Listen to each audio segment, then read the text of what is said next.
last thing a demonic entity wants is for somebody to use the Holy Spirit in Christ to spiritualize their form into an eternal body. That means you're not in this world for them to feed on anymore. So this is this one last effort to really set that in motion. And we will battle with it until the end of the earth in different forms and capacities. But where we are now is in the most crude.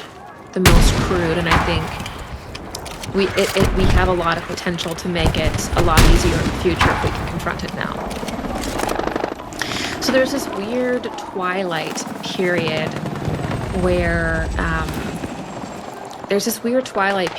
like the black magic techniques of the pre-Christian era still really work, but they're fading. And that's something that we have to understand, because in 300 to 500 years, the black magic techniques that are being used today, they won't work anymore. So all of this dark stuff that you're hearing about that the elites do and whatever, we're getting to a point in earthly development where those practices will no longer work. And that's why they have to transfer all of this occult workings into machines, into technology, is because their classical black magic techniques will not work anymore, because the earth is receiving more and more and evolving more and more into the image of Christ.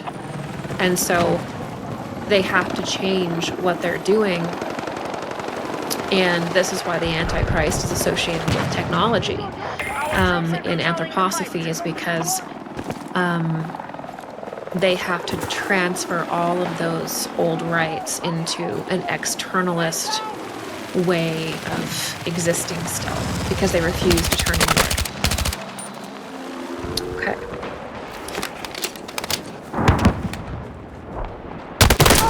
Objective Bravo is under attack. I'm fucking hit! I want to let you guys know that I'm going to be doing a live Q&A tomorrow at 2 p.m., so Sunday at 2 p.m. So if you have any questions so far on what I'm saying here, I know it's kind of complex and intense. So if you have any questions, tomorrow is a good time to ask. I sit with my members and we chat for like ever. We talk for like maybe three and a half hours. And so I'd love to see you there if you have any questions. I also have an announcements letter that you can sign up for, and that is in the description. And that just lets you know when I'm going to be lecturing, and I don't send any, like, I'm not trying to sell you a coffee mug or anything like that, or not that there's a problem with that, but I'm not going to spam you or anything. I'm just literally going to tell you when I'm lecturing. And I also have a new class that's going to be coming up soon. It's been pushed back a little bit because I'm doing occulted, but the class is called Your Guardian Angels and Spirit Guide. So the classes and the membership is what allows me to do this free content here on YouTube publicly. So consider it if you are interested. And there is a sign-up form for the class in the description. It just says new course, and then you can sign up to be notified. And if you're watching this and the course is already complete, it doesn't matter. You can watch and participate in the course in the replay. It'll be there either way. All right. So I want to get into a little bit more about how unique angels' relationship to us really is. And so one of the best ways, because we often will imagine the spiritual world in our image. The first thing that we do with a spiritual story or text or concept is we immediately will relate it to what we already know and understand. The problem is that sometimes our mind isn't prepared. We actually don't have the perception to understand what's being written. And that's when spiritual literature and spiritual concepts get profaned and damaged is that to actually really understand spiritual topics, you actually need inspiration. You actually need the Holy Spirit. Thinking is actually an activity we do with God. It's actually something that is through the angels. So it's not just within us, within our mind or something. And so one way to do this is to learn about these things.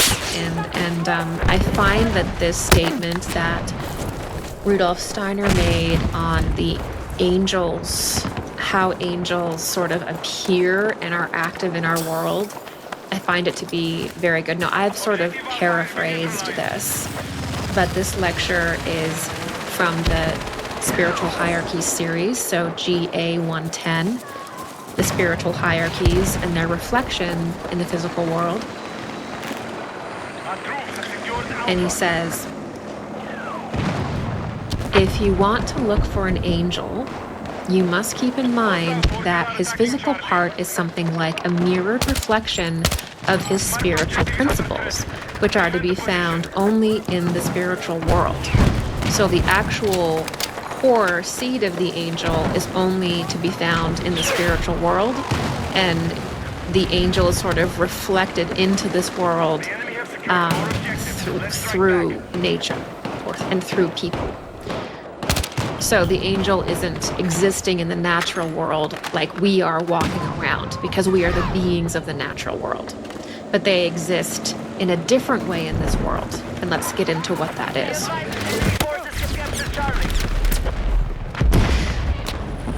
You must keep in mind that his physical part is something like a mirrored reflection of his spiritual principles, which are to be found only in the spiritual world. In flowing and running water, in mists dissolving into water, also in the winds and the lightning flashes through the air. In all of these things, you have to look for the physical body of angelic beings. You must realize that 80 angels may be associated with and have the most solid part of their physical body. I don't know if physical is the right translation here, but the most solid part of their body in our plane is in one sheet of water. So he's saying here, 80 angels may be associated with and have the most solid part of their body in this realm, in one sheet of water. So you can have 80 angels, and their manifestation in the natural world is on a body of water. The physical body of an angel need not be understood as having a boundary. One piece of water may belong to it here, and far away another piece. In short, all that surrounds us as the water, fire, and air of the earth, we have to imagine as containing the bodies of the hierarchy which stands next above man. So this is really important, because sometimes we look at like yesterday we were talking about, now why on earth can we not just go and look at Antarctica? Seems like a really interesting place. A lot of fascinating lore. What's going on with the apparent hole there? What's going on with the apparently subtropical stories about what's going on there? Right? Why can't we go look at Antarctica? Why can't we look at what's going on in that one place in the Grand Canyon? How many places in America are you going to get, helicopters chased after you for literally just being in nature, right? How many times do these weird billionaires start buying these pieces of land and looting sacred sites? It's because the angel's body technically isn't like our body here.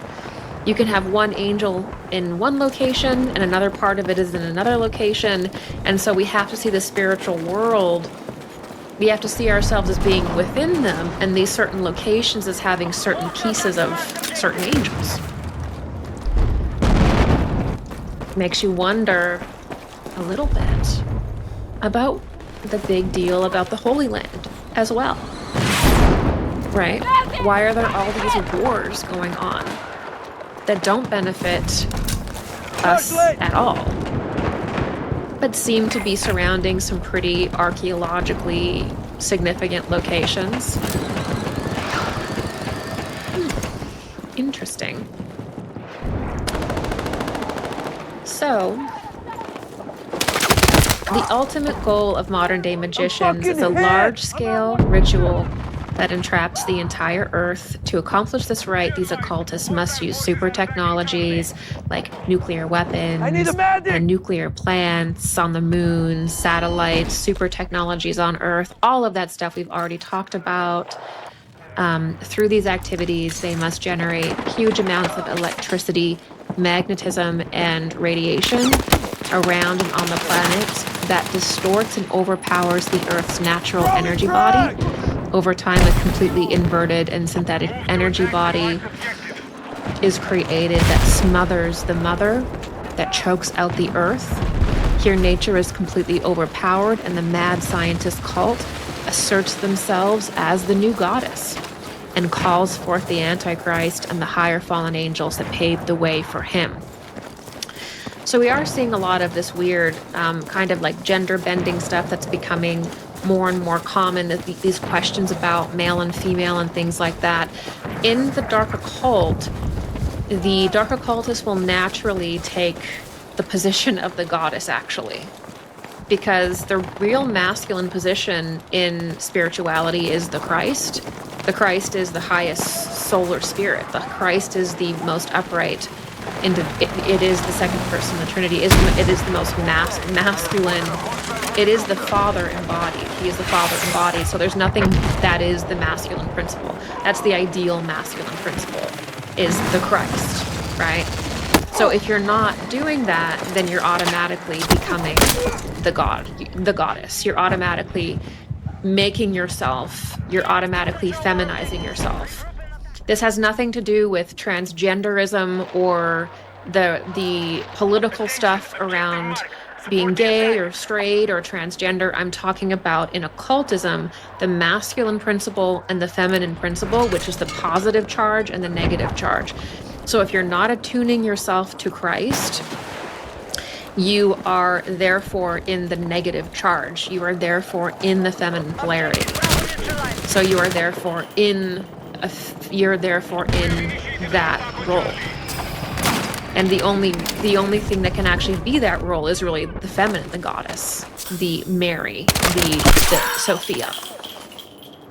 So they're actually trying to take the place of the goddess, which is why they worship the black sun. They worship Saturn.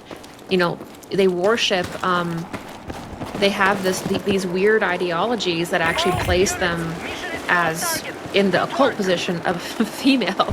So that's very unusual. And that's why they choke out the earth, is so that they can essentially be that, which is very unusual. It's very weird. And there's a real confusion about polarity in the dark occult, which that's obvious. So there is this idea to smother the earth, and then they sort of become this new goddess. And they don't think of it that way, but that's objectively what's happening. You know, you can't worship the black sun and attune yourself to the black sun and not destroy yourself, right? You have to attune yourself to Christ, white sun forces. That's what the catalyst force in the human being is. It's just basic polarity. And I talk about that, if you want more information, in my second episode of Revival, which is on this channel. I talk about polarity in magic and all of that there. Okay.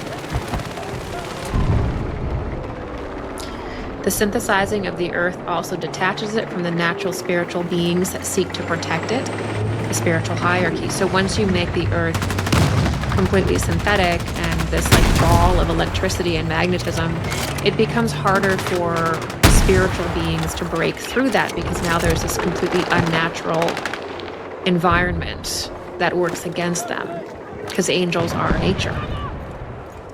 They're one with nature. Now you're creating a new nature that works against the hierarchies. It works against the human body. It works against the human spirit.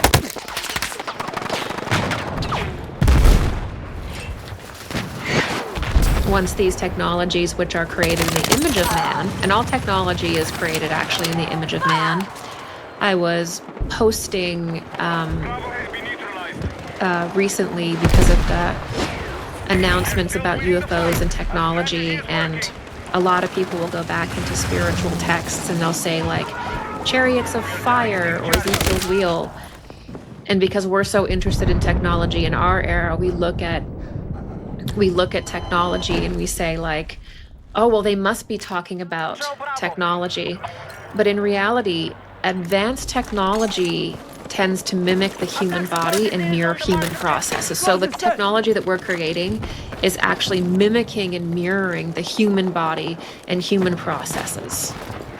Okay, so that's why when people go back into these texts and reimagine everything as a machine, that's because the machines were basically created mirroring human processes. But you can't go back into an ancient text and say, this is a UFO, this is a spaceship. The original image is of the human energy body, of angels. And then humanity then creates technologies that mirror those processes, but the original image in spiritual texts is not technology. The original image is that of the spiritual body or of spiritual beings, which appear in these symbolic ways. And then humanity makes technology. So the original image, the original description is not technology. Technology is made in the image of man. Technology, all technology does is the different processes that the human being does, externalized. So we don't go into spiritual texts and think that we're looking at a UFO. We don't start with technology. We start with these are real spiritual images that are describing what the human being looks like in the spiritual world, or what angels look like. Right? So we have to start with the spiritual, and then we can talk about technologies that are created much later in the image of man, in the image of spiritual forces, but they are not the spiritual force, right?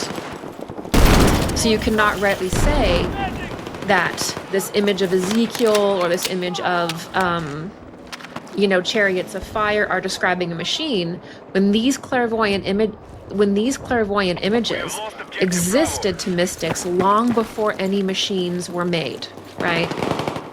You can say that much later people made machines in the image of themselves, and then these machines indirectly related to much earlier spiritual images that were carried down in spiritual texts. So there's no need to spiritualize machines. Machines are made in the image of man by man, right? So when you see them, like, of course, the processes of torsion and opposite directions, that's describing how the human energy body works. So machines mirror humanity. They're not the starting point. They're not the origin point of these visions.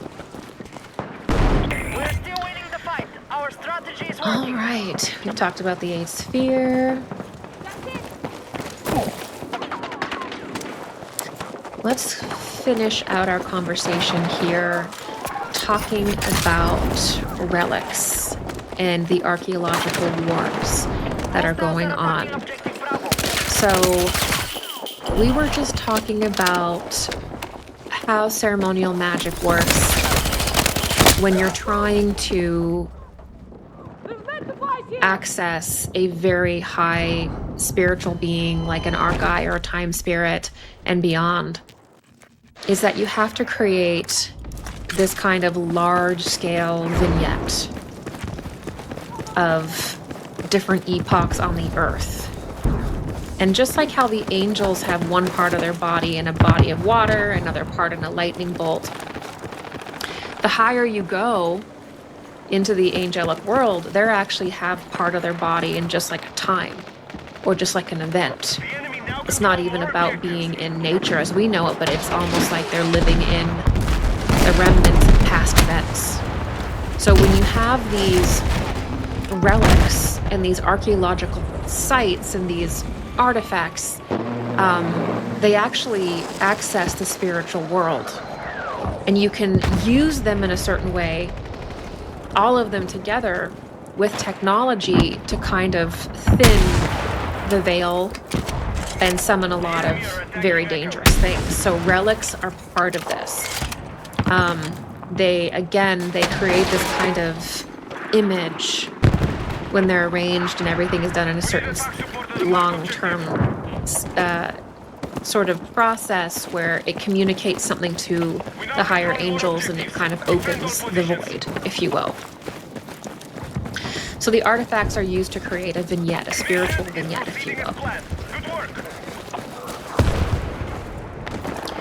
And part of that is not just the artifacts and the relics, it's also different locations on the earth, like I said. And when you have a certain relic, it holds energy, so it's like charged with spiritual energy.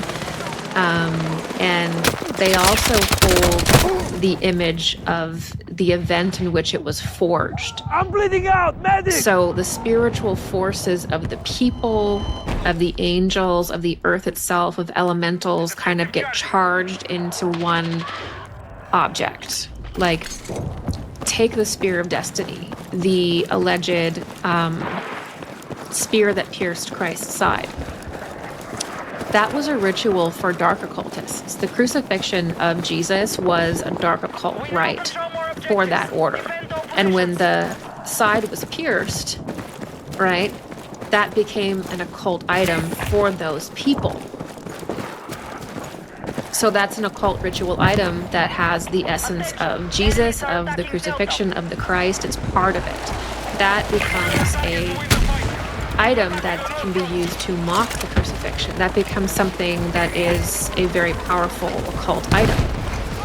You can go through many different relics and locations on the planet that have a specific history. There have perhaps been great incarnations involved. And these events are forged in the matter of these artifacts, and when you use them, you get a kind of raw power. There's a psychic aspect to it as well, where you can connect with anything associated with the event, like psychometry. But there's also a raw power, and it's that raw spiritual power that these items have that they use in their occult rites to give it life, to give it a kind of spiritual power. I mean, we understand relics. We understand generally, I think intuitively, what artifacts are. And they are used ritually. And also, in the past, relics were created, sometimes purposefully, to establish a bridge between the spiritual world through certain people or angels. So you would actually often create certain ceremonial objects to facilitate a deeper or stronger connection. So these things were often directly created. It was like the burn off of part of the ritual was channeled into these different relics and things. So it was actually creating relics and creating magical artifacts. It was part of occultism for thousands and thousands of years. And we still see that with different groups, you know, even churches keeping bodies in tombs and magical items. This is a very, it's a very common thing that happens.